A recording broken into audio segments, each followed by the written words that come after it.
cordially welcome you in Prague. I'm a representative of Queer Geography, a main organizer and NGO, and we were in charge of the local organizing committee. I'm also a long-term member of the international committee of this wonderful conference, of this network, and it is my pleasure to invite you, to welcome you to the premises of the Charles University, to the Faculty of Science, my alma mater, and on behalf of both local and international committees, I would like to thank the Faculty of Science and the Department of the Social Geography and Regional Development, as well as the Czech Geographical Society, and our partners, the Gilead and the Royal Geographical Society with the Institute of British Geographers, for supporting our conference. We are not accompanied by the member of the department, so I will leave that opportunity for maybe a later time, and I will jump into making a short account of what this conference history is like. So in 2011, we first met in Brussels. Then 2 years later, we met in Lisbon. But already during the time in Brussels, we all figured out that although we are called European Geographies of Sexualities Conference, this conference in fact is a global conference, and it connects people from all around the world, from different environments, from different institutions, and it gives space to everyone who is interested in research and in work in the field of geographies of sexualities. In 2015, we met in Rome, and in 2017, we met in Barcelona, where the International Committee decided that we should move into Prague, which I'm really glad that we were able to do so. In Prague, we intend to continue with the tradition and provide space for dynamic, diverse, and international development of research that intersects not only with diverse sexualities and genders, but also with other axes of human difference. Our conference invites scholars, professionals, activists, and other interested participants who work across multiple scholarly disciplines or geographical contexts. We strive to create a respectful space for open debate and discussion. No one should be put aside, no one should be superseded by anyone else. This is a non-hierarchical space, or we will want to do so. This year's main conference theme is Overcoming Hegemonies and Hierarchies toward a more horizontal and transnational geographies of sexualities. Our field of research, similarly as other fields of research, has recognized existing Anglophone and Eurocentric epistemological hegemonies, as well as various racial, class, and gender privileges in the production of knowledge. However, we have been less concrete in identifying the actual barriers and stayed largely silent about the actual ways we can overcome these barriers, and finding tools and courageous visions by which it would be possible to overcome or deconstruct these barriers. Although we have seen some significant advancements of geographies of sexualities, feminist and queer discourses in different contexts beyond the Anglo-American academia, we may still agree that sexuality scholarship as such remains largely Western-oriented, both methodologically and discursively. Until today, only limited attention has been given to geographies of sexualities in other, or rather othered, regions and contexts, such as Central and Eastern Europe, Central Asia, and many more that I would be endlessly quoting. We need to ask ourselves, why we are not interested in these contacts that may lay outside of your or of our interest zones, our comfort zones, or language proficiency zones. Both previous and current organizers of this conference have striven to address these questions and sought best possible answers both in their research as well as in practice. We hope that this conference will contribute to seeking new paths and will be part of a long-term project that intends to strengthen the shifts which will help us empower geographers who seek sexuality, feminist and queer understandings in those regions where this research faces obstacles, including the region we are here now. We are therefore pleased to see how many delegates were able to come and participate at this conference. This is a map showing you from where over the world you've come, your colleagues. And in total will be 158 participants from 34 countries. I think this is a real moment of pride of our discipline, of our field of study. This diversity has to be embraced and found in a symbolic level, moved on. So our new conference tag that was designed to embrace each other's language diversity and also pay attention to gender diversity. At this conference, you can see, without asking, what languages other participants speak and what pronouns they want to employ when speaking about them. So you can see clearly on each other's conference tags what the languages of others you can speak and how they want to be addressed. Also, the big bold is suggesting you how you should call the other person, how they wish to be called. As a coincidence, today we are also celebrating European Day of Languages. So have a look at your neighbor, have a look at the people you are meeting and wear your badges, because this is a symbolic empowerment. You can use these to help each other not be overlooked. We can deconstruct some of the power relations that are in place. We particularly want to stress also the concerns with the situation of our colleagues in Brazil. Many of them could not join us and they continue to face political oppression. So this is a moment for me to strengthen that not all of us were able to come, and we need to do something more about this in future. In future organizing of these conferences, because people could not attend because they faced a very strong barriers. Due to this very fact, we face silencing and resistance to sexualities, queer or gender and feminist knowledge production. We decided to uncover symbolic means of resistance. All of you have a solid copy of our conference proceedings. Hopefully, it will make our shared event less overlookable, and it will help us all reach out to each other. It will lie in your shelves, it will be visible at places where you will be going, and this may symbolically empower our field of study. Certain post-print changes are part of the errata included in your conference bag, and post-print updates are uploaded at the conference website. In addition, as we live in a digital and increasingly connected world, we also created a hashtag, EGSC Prague, and opened a Facebook event. You can use both to bolster this event and be visible. I think it is really a great success that you've come here and that you can share your experiences with your peers, colleagues, and friends. Thanks to our supporters, we also been able to install a photo corner upstairs near the registration, where you can immortalize your presence and create a digital memory or footprint of our event.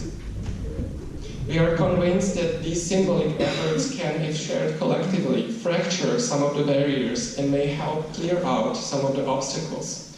Therefore, we encourage you to use our hashtag and share your experiences from this conference also with those who could not attend it.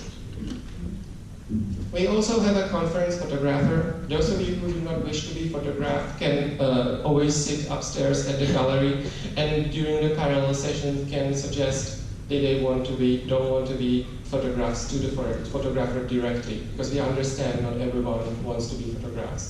But generally, again, this will help us spread the symbolic meaning of our event. It will make this event be more visible.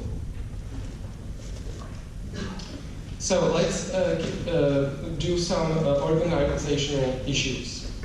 Due to the reconstruction upstairs, we had to circumvent some of the routes to the lecture rooms, so you will be walking a little longer distances than usual, but hope that the signs will be all okay and that you will find your ways. Although each of the rooms are close to each other, we don't want you to disturb each other's session through walking through the session rooms. So all session rooms can be accessed individually by different paths. So this is important. And probably just the photographer should be walking from one to another. But this is in your hands to negotiate as well. This unexpected reconstruction has also caused a situation that upstairs we have a room Z1, which now, at least for today, but we don't know how about tomorrow, will be substituted by the room G2, which is downstairs. Both rooms are the same, so basically the Z1 now means G2. There are side events. There is a workshop this afternoon at the registration. You can sign for that workshop. There is guided tour today in the evening. And we have a jogging each day from 6:30 so that you can move some of your muscles if you like. We have also a book lunch event for tomorrow. And tomorrow is a conference dinner for those who registered for the conference dinner. And there's one more important thing for Saturday. There's a join the network meeting and a meeting where we will discuss the plans for the future conference, and all of you who is interested in organizing the next conference is invited, and all of you who are interested in understanding more about the organization or in joining the network are invited to participate in that event. Lastly, I would like to ask specifically the chairs of each sessions to stick with the schedule, because I think the conference is not only about the parallel sessions, but it's also about the networking opportunities, that you can meet over coffee, that you can actually in person meet each other and start conversations. So each room has these 5 minutes, 1 minute and stop signs. Try to be respectful to that. And also, our catering that will be available during the coffee breaks is environmentally friendly, so we want you to enjoy that. So if you are still on the session, you don't have time to enjoy that. And I think that lastly, I need to thank, and lunch breaks. So this map is included on our conference website. It's also included in the conference proceedings, I guess, and you have to check that, sorry. We had to do a lot of changes to the conference proceedings, so I don't remember exactly all of them, but there are a lot of restaurants available in a walkable distance, and I'm sure some of these will be okay for the lunch break. And so lastly, I would like to thank you all for participating and taking part in this conference. And I would personally want to thank my beloved Lukáš, my life partner, without whom this conference would not be possible. And among other things, he designed this conference logo that is assembled from many overlaying fonts to signify our common goal, but shared respect to diversity. I would also want to thank my colleague and friend Jana Kropáčková and the other members of the local and international organizing committees and scientific committees who helped us from the beginning and have partaken at creating this event, an amazing event. So for now, I think we can slowly go into the first keynote. I would like to invite Judit Timár from Hungary, who is a research fellow at the Center of Economic and Regional Studies of the Hungarian Academy of Sciences at Békéscsaba, and an associate professor at Eötvös Loránd University in Budapest. So please welcome Judit Timár.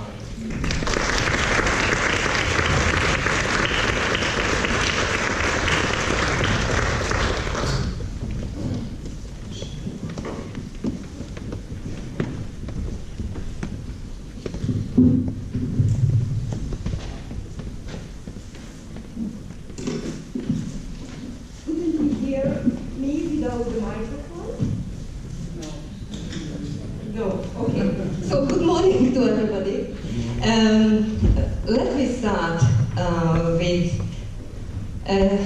expressing my great thanks that I was invited here and I got the chance to be part of this conference. Otherwise, I would have belonged to the people who had barriers enough not to come to this conference.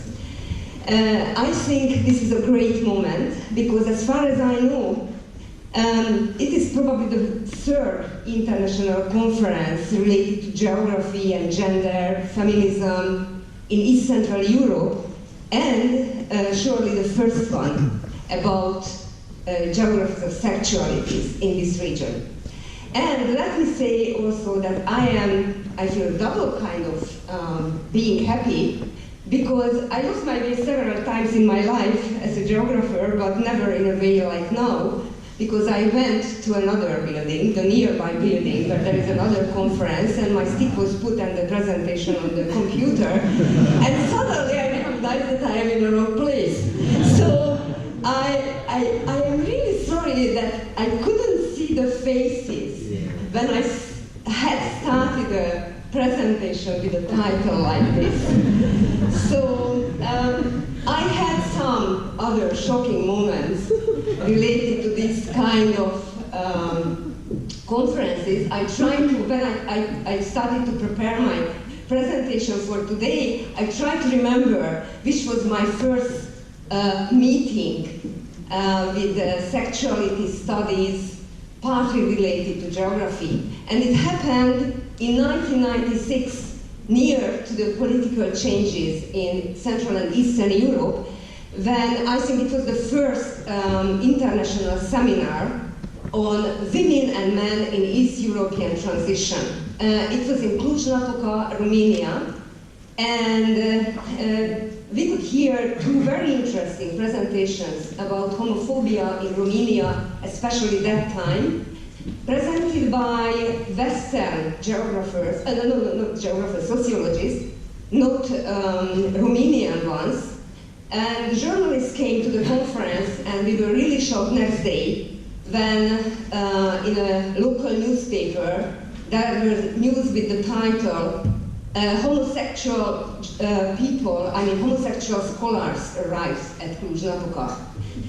So the next meeting with the topic in this region was in 2004 in another conference, when Sorina Wojciechescu, also from Romania, but in this time from this region, somebody among geographers published an article on rethinking women's bodies from uniforms to sexual freedom. It was a very, very interesting paper, especially that we looked back just some years and thought about the Ceausescu's era with biopolitics, etc. In spite of this, in spite of the relevance of the topic, Sorina was afraid of publishing it in her own language. So it was presented in an international conference outside of Romania. So maybe something happened in 2010s when some of my young colleagues, students, started to write about at least body, sexual orientation in geography.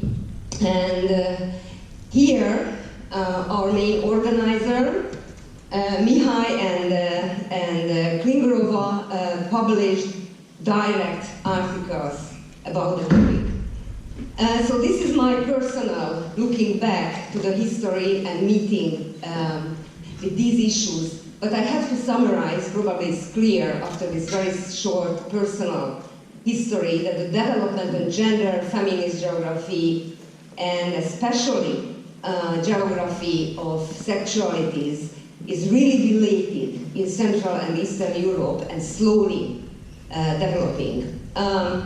So this relatively short period is a history of continuous struggle for recognition and against different hegemonies. So I think this conference is really a great achievement from a lot of point of view. So my main question today is, how are spaces of feminist queer geography shaped in the ever-changing context of power relations inside and outside academia in this region?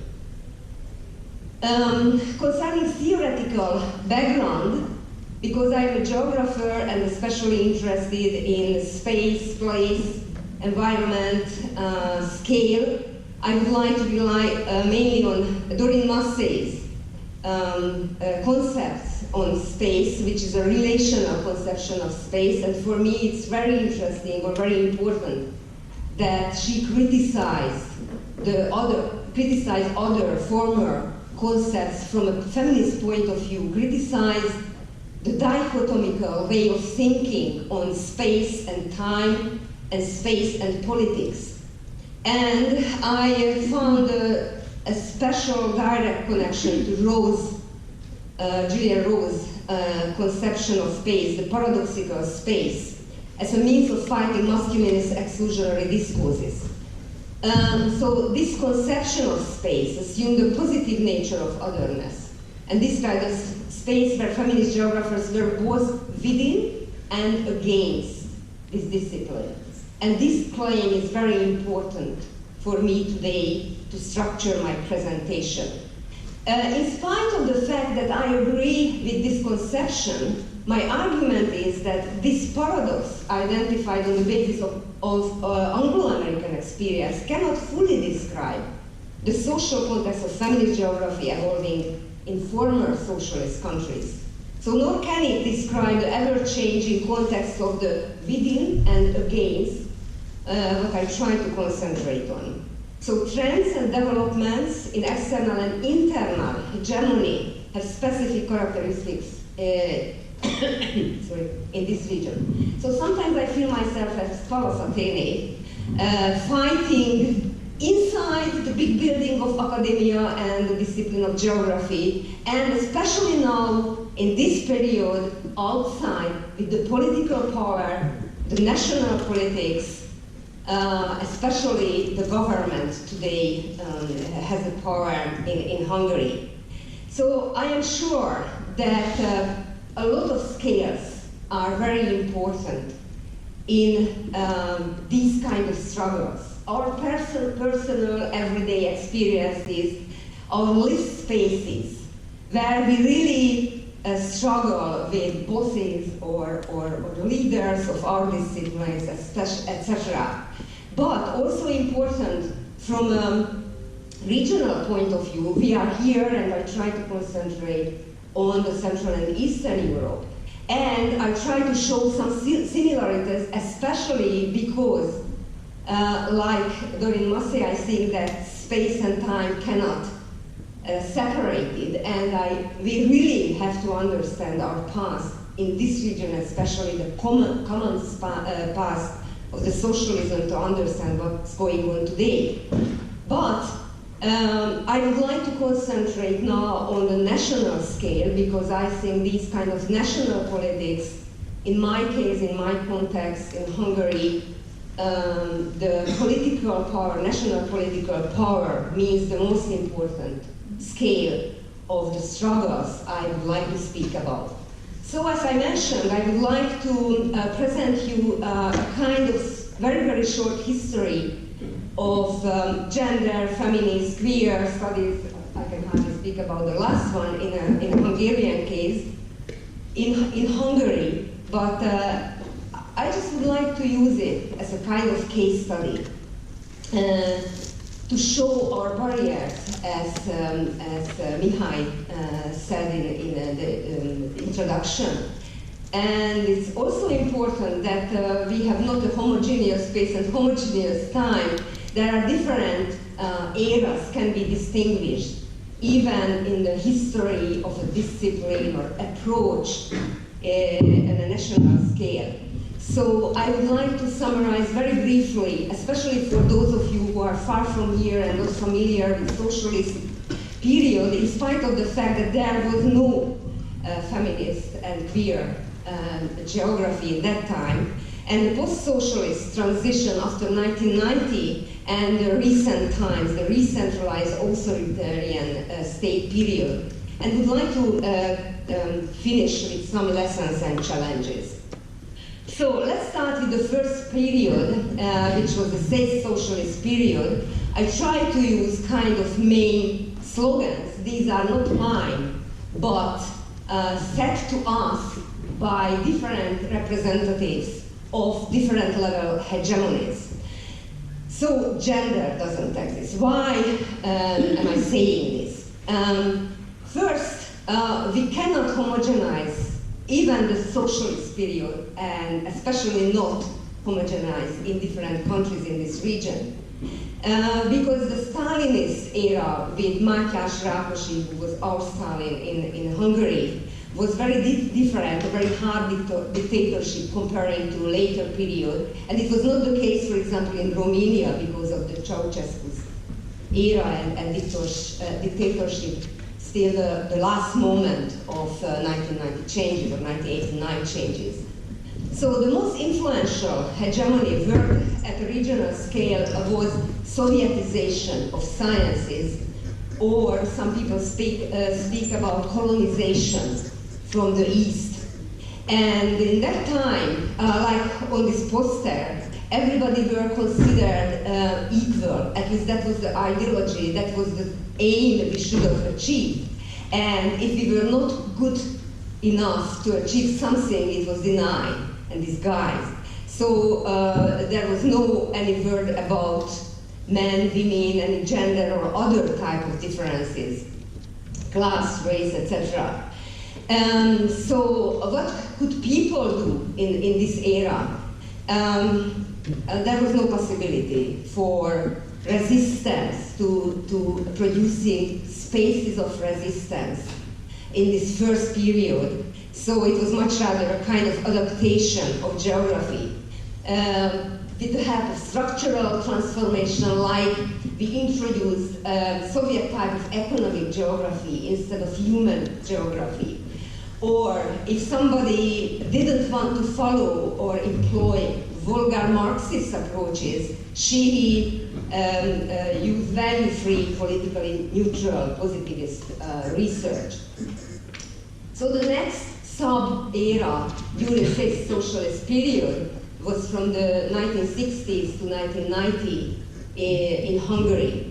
It was interesting, and this is the period when we have to start, looking to this era, we have to start thinking about the position of geography comparing to other social sciences. Because, for example, there were some government license research, for example, big survey on Roma population at the very beginning of 1970s, organized by sociologists, or some people studied way of life. So it was a kind of Kadarist, we were a good happy barak inside the Sovietized area of socialism. But at the same time, there were very, very hard attacks against some philosophers, sociologists, representatives of critical social sciences. Some were forced to leave the country, for example, for years. So geography, unfortunately, I must say it as a geographer, was not part of these processes. I mean, we were not forced to leave the country because we didn't do any interesting thing for the government. So I don't know, I have to be happy or very sad because of it. So I could explain it with a lot of things like missing feminist activist movements, general dislike of feminism in society, civil society which was politically discouraged, etc., etc. But sometimes I think the main disadvantage was that, for example, geography was a much older discipline than, for example, sociology, which much strict principles and some very bad experiences during the Trianon Treaty, etc. So geographers really didn't want to do anything against national policy. And from one point of view, which is a peculiarity, as I mentioned, the economic geography was something like dehumanized social geography. That was not social in economic geography. Where to plan what, like some in Western countries, there's this regional science period in some places. And we totally miss critical social theories from geography. So that's the time which was very important to understand the period, post-socialist period, the transition from 1990s to 2010s, when something started in the whole region and also in Hungary. Some barriers disappeared, kind of democracy started, but some barriers survived and new barriers also happened. Just think about the case of Poland, for example. The very, very hard religious turn and movements and abortion problems, etc. So there were also new barriers. So feminist approach in geography is belated compared to other disciplines, partly because of the past I just summarized here. So what was the first, the initial step? It was a kind of making gender and geography of gender visible. We had a journal, Tér és Társadalom, Space and Society, and in 1993, it was the first one among social sciences which published an interdisciplinary specialist issue on gender studies. So, and what was the situation, kind of first networking outside of this era? It was very important because we started to move with the first steps to a struggle within and against, within the discipline and against it, and not just like it is described in some Anglo-American and Western evaluation of the disciplinary development, not just within the national schools, within the national disciplines, but also at the same time against Anglo-American and Western hegemonies. So this is why I think, at least for me, for example, the first conference in Barcelona, the title was From Dictatorship to Democracy, Women in Mediterranean, Central and Eastern Europe, was terribly important. When you can recognize that it's not just you who do something, and not just your friends in the neighboring countries, post-socialist countries, but from other regions like Southern Europe, or other places outside of Europe with the same problem. It doesn't matter that it was not socialism there, but it was dictatorship. So we started to think in a different way on our past and the barriers and constraints and struggles and hegemonies. So we have arrived to the advanced stage of developing some feminist studies in Hungary in the second part of 1990s and slowly in 2000s. And the paradoxical spaces of feminist research meant that we every day made compromises. It's not special, because that's what, for example, Julian Rose also summarized and spoke about within and against. We made compromises, and we had to find where is the end, the bridge or barrier when we do it. So what kind of compromises? What kind of within and against? For example, adding gender to traditional geography doesn't seem to be something very special, very revolutionary or something like this. But it was important to be able to start. For example, to do mapping of employment, unemployment. And we could say that unemployment was a very, very new phenomena in post-socialist countries. So please listen to us. I mean, mainstream geography, mainstream geographers, it is important what we study. That was one additional thing, that we study unemployment, not just in general, but from a gender point of view. So the other is introducing new topics, concepts, methods. There were a lot of trouble at the beginning of this introduction with qualitative methods, which would be so important for all of us. So I know exactly that in neighboring countries like Slovakia, there were books published about qualitative geography, qualitative methods. So we have to fight even for applying qualitative methods. What we didn't do absolutely in Hungary, it was the geography of body and sexualities. In that time, the beginning of this advanced stage, which was, I think, really a sign of these kind of compromises. So the struggles change in time and persons. So I mentioned at the beginning, so I don't think that all of these struggles happen only on national scale, because there are different examples of personally lived spaces of feminist knowledge production. To mention just one, I remember that I had to fight my struggles, my personal struggles, to do feminist geography. But when I started, I was not really young person. I had some career behind. It was not a struggle to be able to get a job. So it was really a different position than the youngest student, the first PhD student at the beginning of 2000 in Page, the University of Page, with whom I tried to work together, publish together, to help her. Because, for example, one of the members of the defendant's body came to me, a woman came to me and said to me, Judit, you know, I undertook this job and didn't say that it's not just forget it and don't give PhD degree for this young woman, because probably you are here. Because I said, what's the problem with gender studies? And she said, there is no something like that gender. And she was a geographer.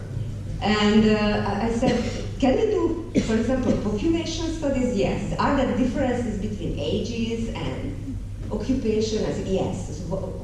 Don't we have gender differences, for example? Why cannot you imagine it? Okay. So I recognized that this young student could get the PhD because there were some other help from outside, because there were so big barriers, hegemonies, and it was really difficult for her. She couldn't get a job, especially not in to study this issue, but she was clever enough. She got another job at the university, and now she tried to do it as a kind of part-time study, which is another main feature of our works in the whole region. So these are differences on personal scale, but because of it, I have to mention the generational scale. That is what makes me really optimistic in the third decade after the political changes in Hungary. I was so happy in 1990, and at the same time I couldn't imagine that I would be so happy in 2019 that we could start this So, but now there is a generational change. For example, critical geography helps for Hungarians. Critical geography, some young students, young PhD students, young teachers identify themselves as critical geographers, and because they agree with the whole approach, of course they agree with feminist approaches also. So now a young student, not student, young colleague, Martin Sirfus, for example, published the first economic geography book containing something about gender related to economic geography.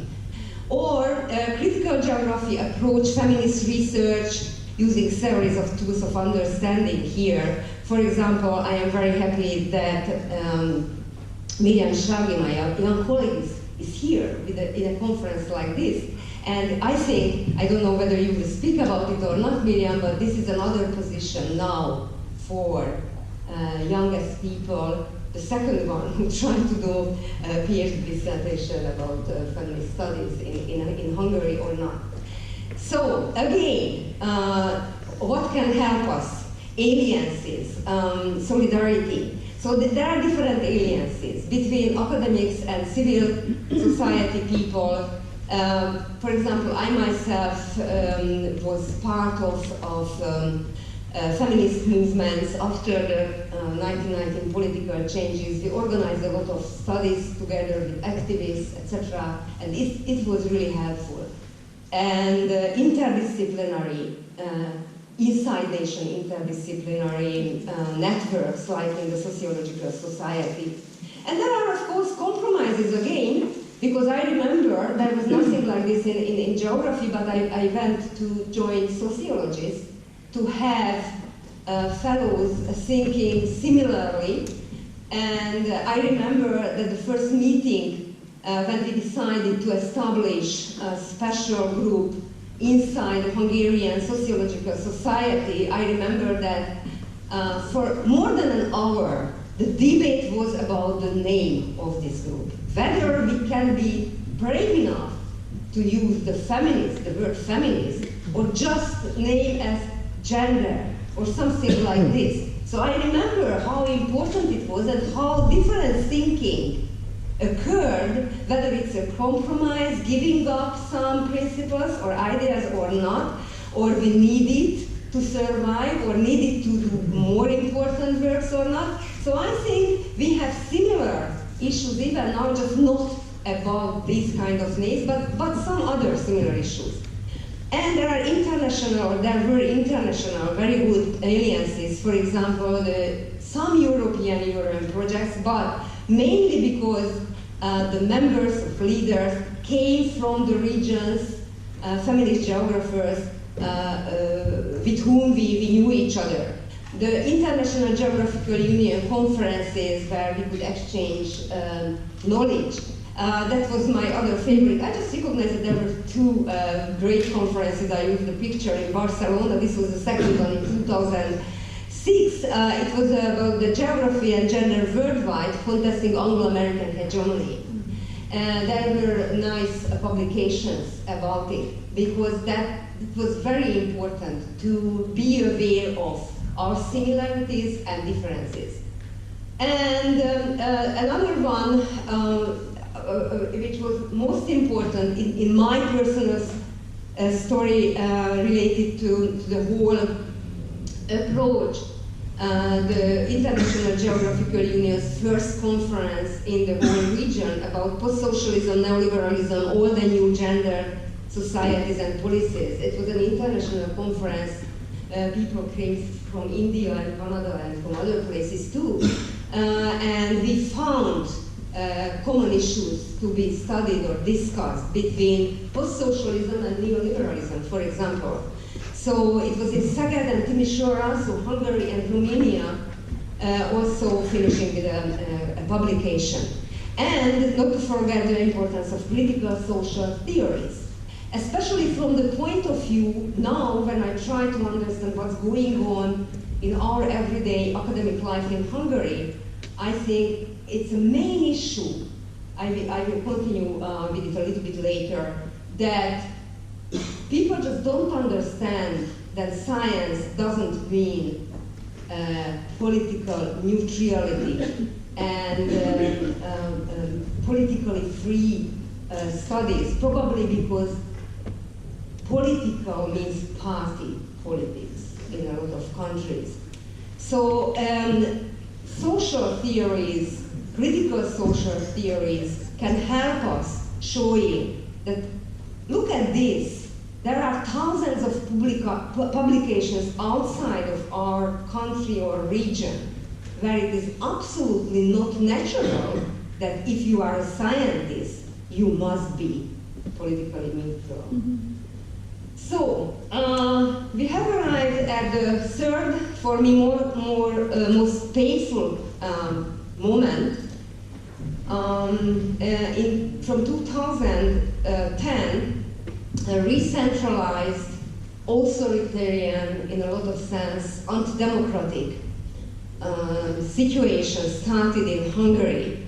So, to make it clear with a quote, when the new government came to power, they started to change the constitution with the so-called basic law, and the Hungarian Association of Gay Bloggers sent a petition or request to the parliament with sentences like this.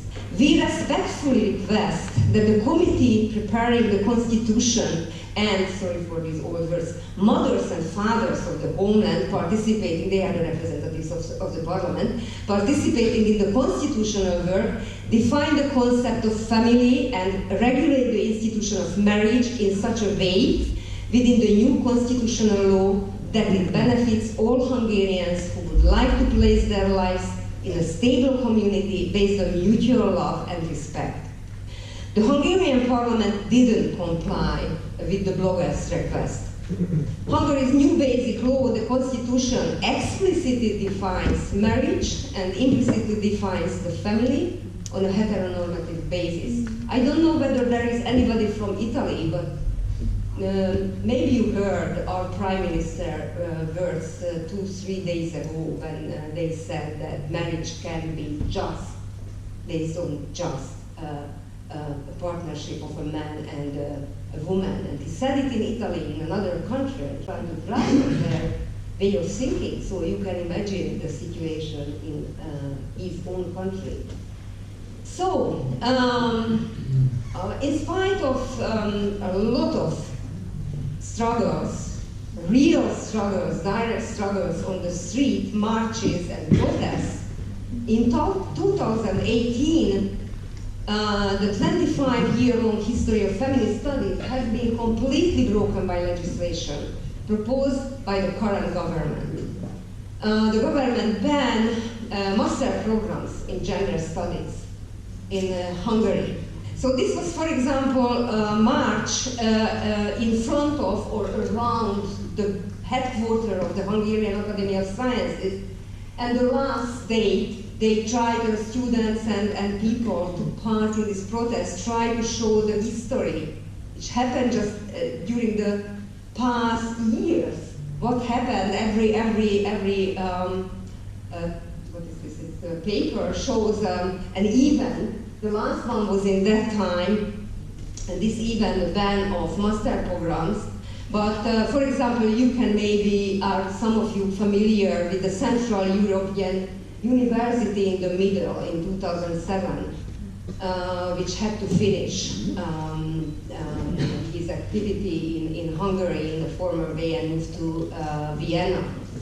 Yes, because the Central European University was really a place of free thinking, criticism, social theory, feminist studies, etc.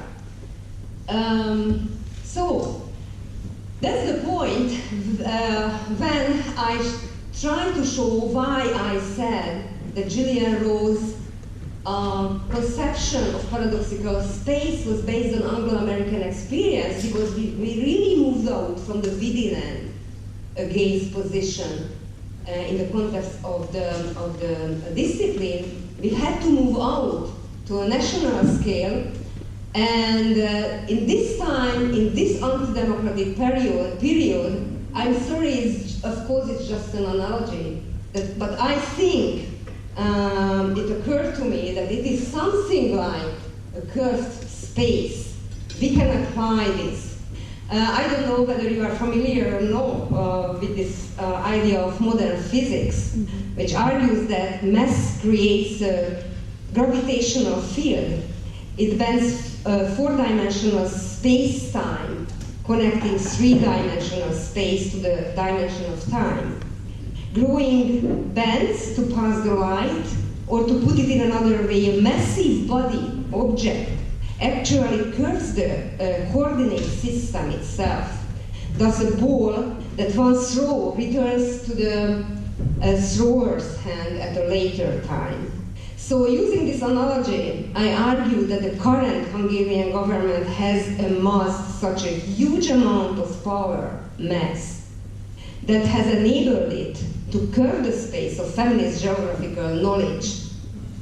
So of course, where we return, it's not the same where we started, but especially the hegemonies behind.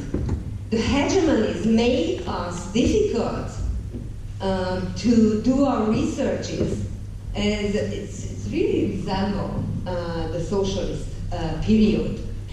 And to show you what kind of arguments our government used, gender studies is not an economically rational cause to maintain. It was not created to react to the needs of the labor market, and neither to provide students with knowledge that they can utilize quickly and directly. So it really resembles me to the requirement of the socialist time, which was for useful science, to serve the needs of the planned economy. I cannot see big differences from this point of view. And another one, which is more threatening, gender studies is not a science. You know where we started, gender doesn't exist, gender studies are not geography, but now it's, gender studies is not a science. And according to a representative of the government, gender doesn't exist. It was written, published in Hungary. So in state socialism, the state denied the existence of gender inequality is very similar. So this is Paula Athény, like in my cartoon, and she seemed to be very tired because the shield and the sword is not in a fighting position. This is just in front of the headquarters of the academy. So in spite of this, in spite of the whole situation, I am not so pessimistic. We took part in marches for science, and this is her leg. And a lot of people, I mean, Paula Athény's leg, and a lot of people are behind and try to fight for recognition. In spite of all of these protests in 2009, strong government control started. A new law disconnected the network of 15 research institutes and like 5,000 researchers from the Hungarian Academy of Sciences, established a new institution. So now Michal, I am not in an institute, Center for Regional Studies in the Academy of Sciences. I belong to a kind of Ötvös-Loránd network or something like this, but I am in a good position because I can go soon to be retired. So I decided not to do it. I will wait. I will see what's going on. If anybody asks me to do something, any kind of research, I don't want. I am in a great position to say, no, I have some money, pensions, even if a very small amount, I can use not to do what you want. So yes, the last two slides. I didn't speak about inequalities in academic knowledge production, the Anglo-American hegemony, the cultural imperialism, academic capitalism, neoliberalization of scholarship, etc. behind it. And the most important thing for me, the political economic explanation, uneven geographical development behind this kind of hegemony. But I am sure We have to recognize the differences and similarities in order to fight against inequalities, even outside and inside. So there are good practices, different journals, special issues in publishing these to show the differences and similarities to help us to recognize how we can undertake solidarity. And I recognize that there will be, for example, a session about the connection between queer and feminist geographies. And I am sure that it is important to speak about it, as some people started these kind of discussions about the differences between Marxist and feminist studies and critical and feminist studies, etc. These are very important. But from a Hungarian and especially Central and Eastern European and especially Hungarian point of view, now I think that I call for solidarity. Because the lesson from Hungary, I think, is that the root causes of the attacks from the corridors of power against gender, sexuality studies, social sciences, critical thinking, and scientific knowledge in general are the same. We learned it in Hungary. Non-embodied knowledge production can win at the expense of their peers. Only joint production at an international level of spaces of resistance capable of forging alliances between disciplines, movements, teachers, students, and counteract the different hegemonies.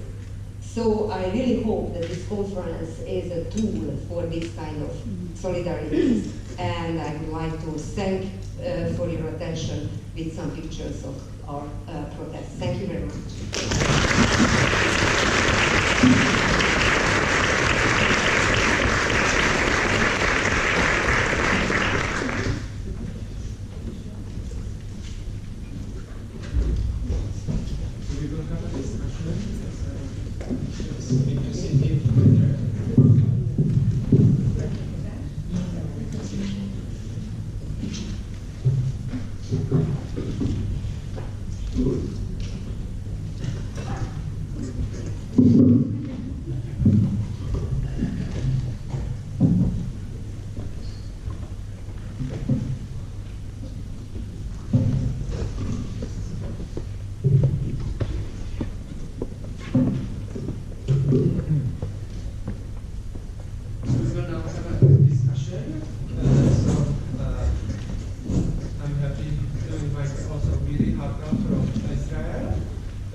Everyone, and thank you, Judit, for a fascinating presentation, and thank you, Chandra, for making me do this. I want to ask a few questions and maybe think about your presentation from an Israeli perspective a little bit. So, in the presentation, Judit argued that Hungary's current political situation can be understood as an embodiment of curved space. And by that, as you quickly explained, she means that the system has been symbolically curved so that previous time is returned in the present. This reflects an abrupt mode of change within which processes cannot be adopted to reflect the changes in the social world. So specifically, what Judit showed us is that gender geography and its institutional contexts have gained some progress over the 25 years that has passed, but currently these achievements have been undone or considered a political threat, as well as perceived as non-scientific or non-existent. Some scholars have suggested that in order to explain how politics of knowledge governs us in distinct national contexts, we should find one logic. In contrast, I want to suggest that we can learn a lot from each other's places, particularities, and use it to produce new translations.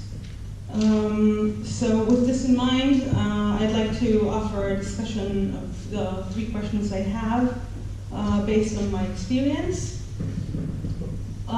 So my first question relates to the political legacy on the one hand, and on the other to the current political opportunity structure. So turning the gaze to Israel-Palestine, I want to offer that gender geography in Israel had an easier path because of the occupation of Palestine. And I think of this as a mode of liberal washing, on the same essence as pink washing, which I'll talk about a bit later. Since the occupation is the issue that Israel is mostly invested in, politically and economically, it receives criticism from the global community as well as from within Israel. The maintenance of the occupation's legitimacy comes, amongst other sources, from Israel's liberal and democratic position. Israel loves to see itself as a liberal island in the Middle East, in the wild Middle East, let me say. In order to maintain this image, some critical work is not enabled, but actually bolstered, strengthening the logic that if we can have academic freedom in critical and feminist research, we are progressive and Western. Paradoxically, the logic that comes out of this is that if countries engage in human rights violations, the university is freer and some radical projects are tolerated. So my question is, in what ways and to what extent do you think that the political situation manipulates our research and our analysis? Should we reconcile with the idea that politics and science are an assemblage fused together, and how we should understand it? My second question concerns your discussion of solidarity, which is an issue I'm very interested in lately. So you call for solidarity, stating that it is the only viable way to face current foreign challenges to democracy and to knowledge production. I completely agree. And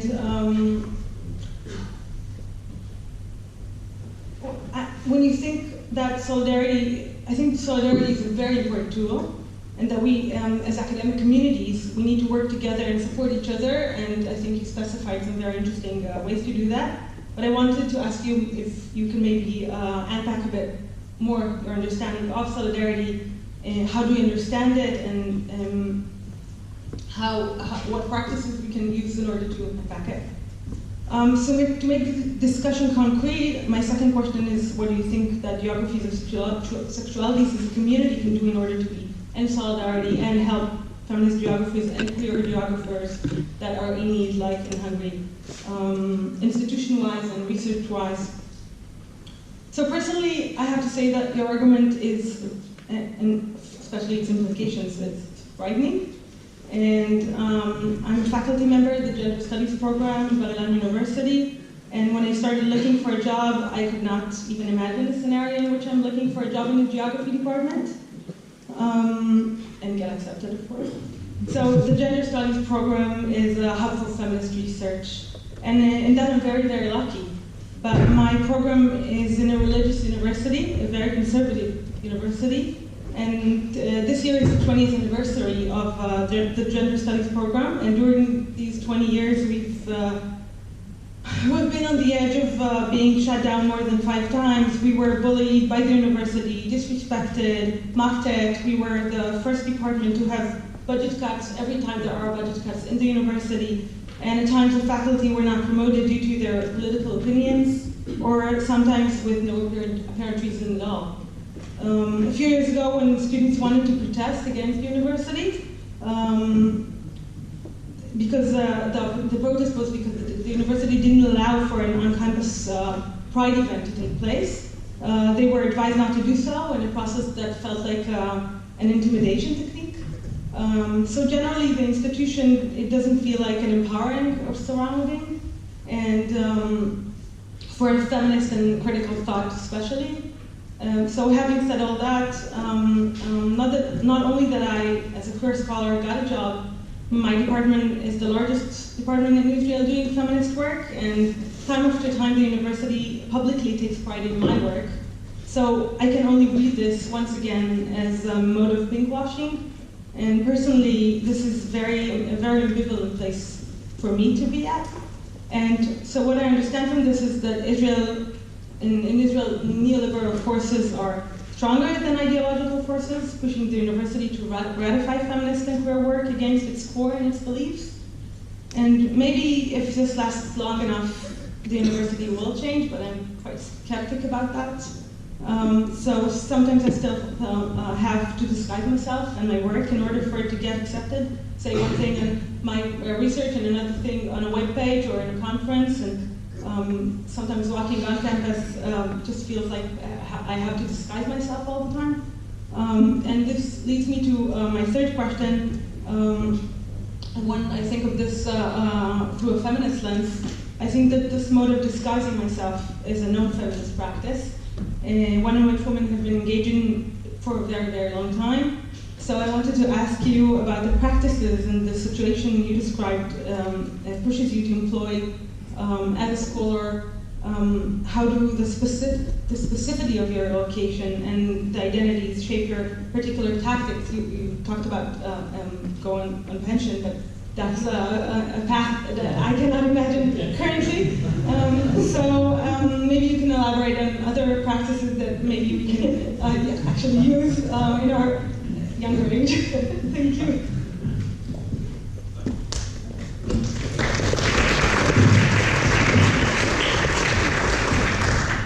Thank you, Lily. So I also have my comments. Thank you, Judit Timár in Hungarian. So when I was thinking about my response, I had to think about having a Czech-Hungarian family. I was growing up both in Czechia and Slovakia, and my mother is Hungarian. So, and I do remember, even if mostly second-handedly, the socialist experiences, although not the same socialist experiences as those that you remember from Hungary or you've experienced.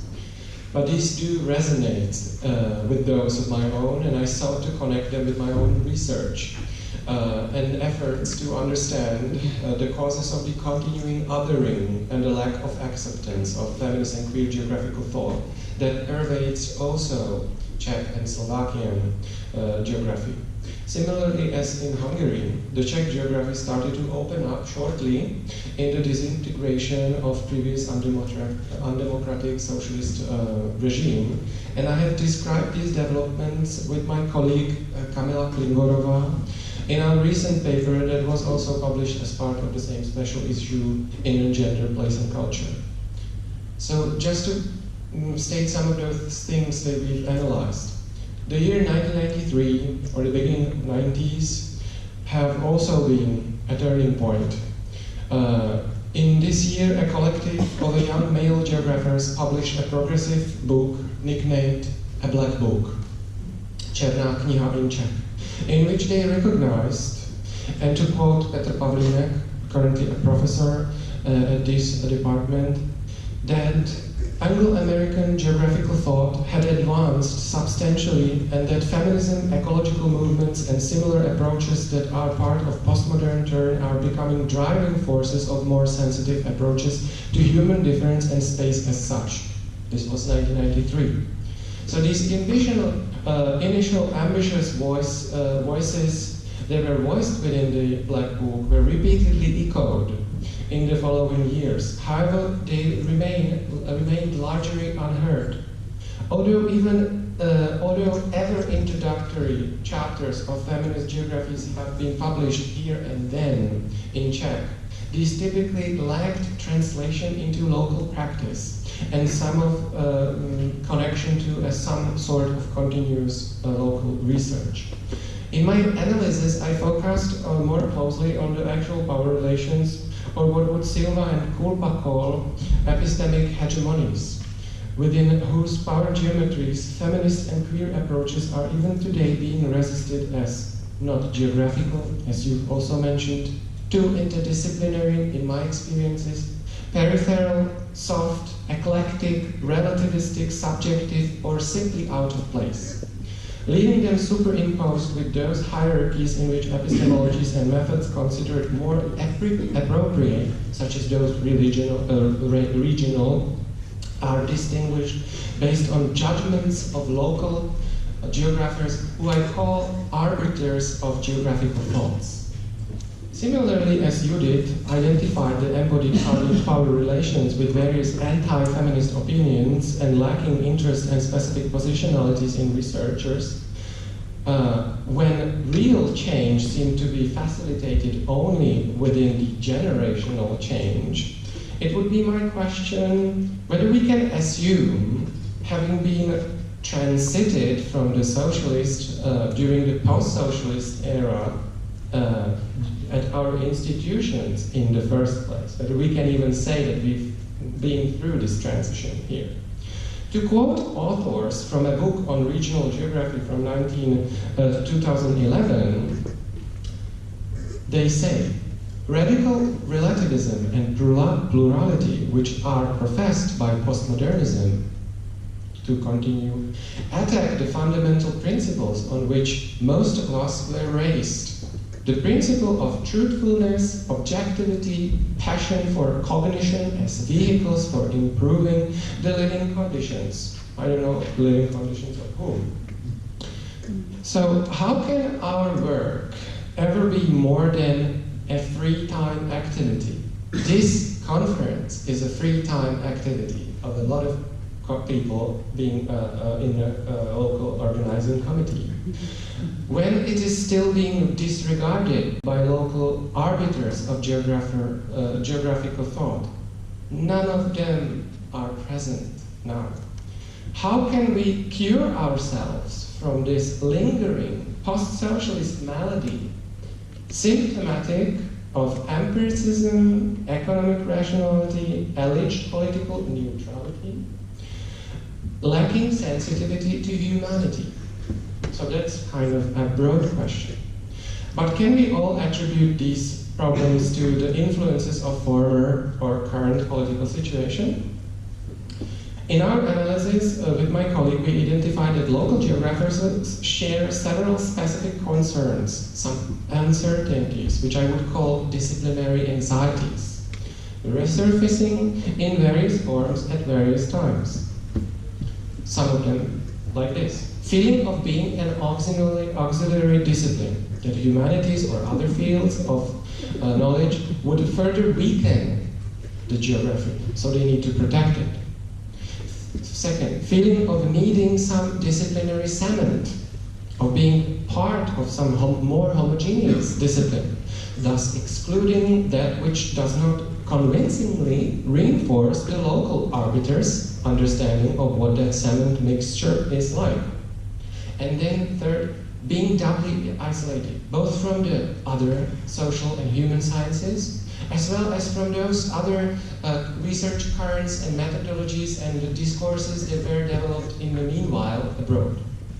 So therefore, my last question would be, do you see similar pattern among Hungarian geographers? And if so, would you have one example of a concrete thing we might try to do in order to overcome continuous, or in the Hungarian terms even now thinning, lack of opportunities and resources to overcome the actual resistance and silencing of feminist sexualities and queer approaches in Czech, Hungarian, or other geographies? Thank you.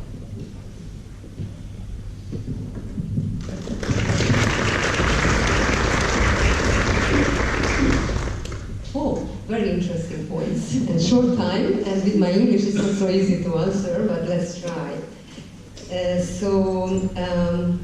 First, Billy, it's very difficult to say anything because concerning your first question and first explanation, it was a great example of why I think we should understand each other's special context. The whole Israeli situation you described is another corner of the same problem I'm trying to show. So because of it, if you don't mind, I totally understand and agree and thankful that you said it. But when you asked about the politics and science as which fuse together this problem, and I suddenly remember that yes, from that point of view, it's a big problem, this kind of assemblage. But from another point of view, maybe I spoke a little bit about it. I am a critical social scientist, and for me, the main slogan, I use slogans here, political slogans. My main slogan is that, like in critical social theories, I would like not just understand but change the world.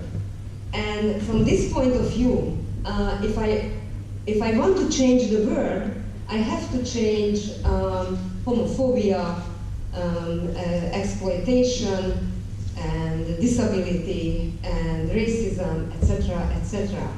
And all of these changes can be considered as politics. So from this point of view, I don't want to separate them. So I know that you spoke about something else, but for me, I think till we have these kind of social problems, the problems of the whole capitalism, recent capitalism, and patriarchy, and a lot of other things to be changed, we have to be political, and we cannot separate ourselves. As I mentioned, it's not a party policy or something like this, but it's not avoidable to be in the middle of it. So, as you showed, what is behind this liberal washing, these sentences you mentioned, I think our task is to show what politicians try to manipulate us, that they manipulate, and what they are doing. So that's what I can say. And about the solidarity, you were so kind to ask what kind of solidarity we need. So let me use the time to thank to all of you who didn't write letters, what we, I mean the academy, got from a lot of universities and people in the past months from all over the world. But even if you read a newspaper, what was going on in Hungary, and just thought inside that it's terrible, I am sure that you are with us. And it's a good feeling. It makes us stronger, and it makes me optimistic finally, because it's also part of critical social thinking to be optimistic about the possibility of change the world. So thank you for it. But today I didn't ask a special solidarity to the Hungarian situation.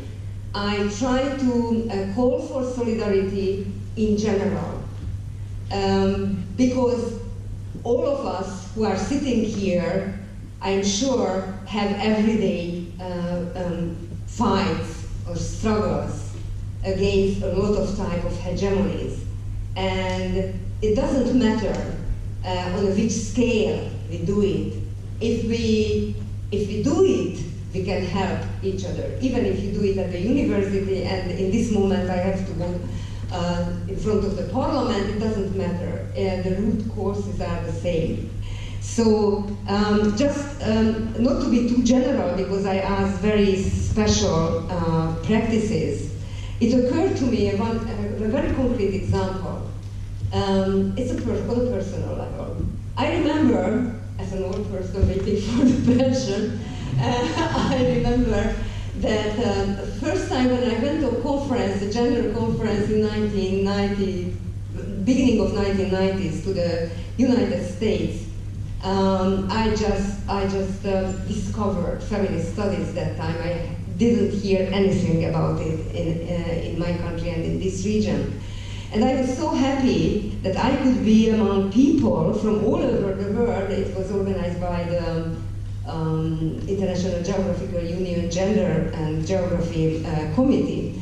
And I was so happy that I could be part of that, and I got some solidarity to start to do these kind of researches in my country and my place. And suddenly I recognized that with my poor English in America, which has that time like two decades of theoretical development in feminist studies, etc., absolutely not empirical, what we just started. So I recognized that partly because of the differences in what kind of studies we do, or what kind of studies we find relevant in our own context. On top of it, when I recognized that I was able to express myself in my mind, to tell it to the participants, they moved to another issue because I was too slow with my English. So I started to feel very, very, very bad. And I said, oh no, I cannot do it. I am not clever enough to do it. It is a kind of self-colonization, by the way, we do in the region and ourselves in everyday life. And suddenly, a person, a feminist geographer from Barcelona stood up, Maria Dolores Garcia Ramon, and said, hey, stop, wait a minute. We are here from a lot of countries and took the energy to learn your language. Please, take at least the energy to speak slowly and simply, to let us participate in this discussion. Oh, it's not just me. My goodness, she's famous and have the same problem. So I think that's the everyday expression of solidarity. And after some decades, some years ago, I went to Ramallah. That was a critical geography conference. And a lot of young people were there, and young scholars, and I recognized, okay, that's great that there is a generation change, but again, the problem is that these young people can speak much better English than me, so I don't feel the same like I felt in the past, so it's again the same problem. So suddenly, I was just fed up with a very, very quick and very high level theoretical speaking, and I suddenly stood up and said the same I heard 2 decades before. Please, slowly, and that's not just our fault. The main task is to understand each other, to be able to discuss things. And when I went out from the session, a young Palestine woman came to me and said, I am so thankful to you that you said it. So please do it. These kind of solidarities. That's what I would like to ask. And oh, okay. So I now I cannot tell you personal tactics, but I think it was personal enough. But very similar stories, everyday stories. Just to go to Mihai's question, yes, you are right. I maybe can merge your questions into 2 issues.